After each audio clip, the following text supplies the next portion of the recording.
Now that you have the basics of working with objects in PHP, the next step is for us to take that and apply it to a real-world project. For that project, I've selected a photo gallery for us to design.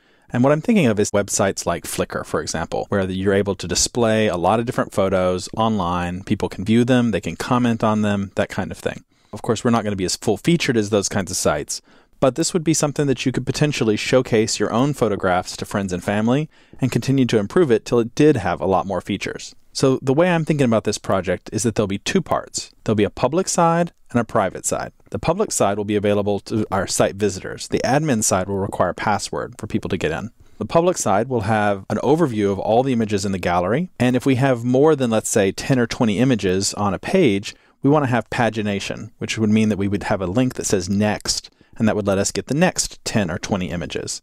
So that's called pagination, and we'll be seeing how to do that.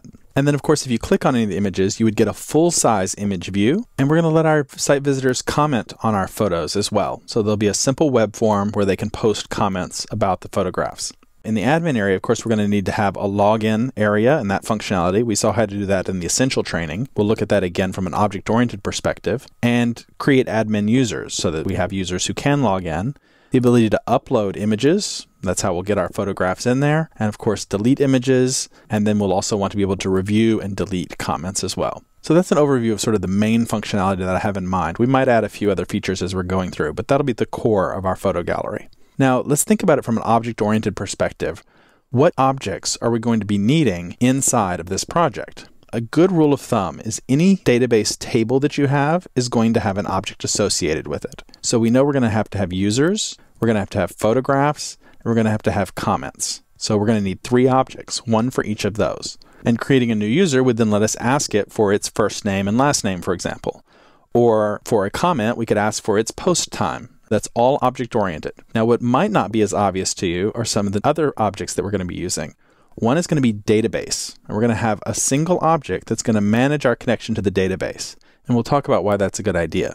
If you just think about it in abstract terms, it sort of makes sense that there's an object out there that's the database. We want to go to the database and get something. So think of it that way. It's an object. It's abstract because it's on our computer's hard drive. It's a piece of software, but it is an object that we're putting things in and out of. The same thing is true for session. We talked about how to use sessions in the essential training where we maintained the state of whether we were logged in or not. We'll be doing that with an object this time. And last of all, we're going to have an object that's going to manage pagination for us. Now that might not be as obvious as some of these other ones, but it will be helpful to have an object that can contain all of the knowledge about whether or not we have more pages, how many pages there are. We'll put that all into a single object. And by the end, you'll see why that's beneficial. Now, we may create some more objects along the way, but these are the core ones that we're really going to focus on. And to start with, I want us to focus on making our database connection. So we're going to start there.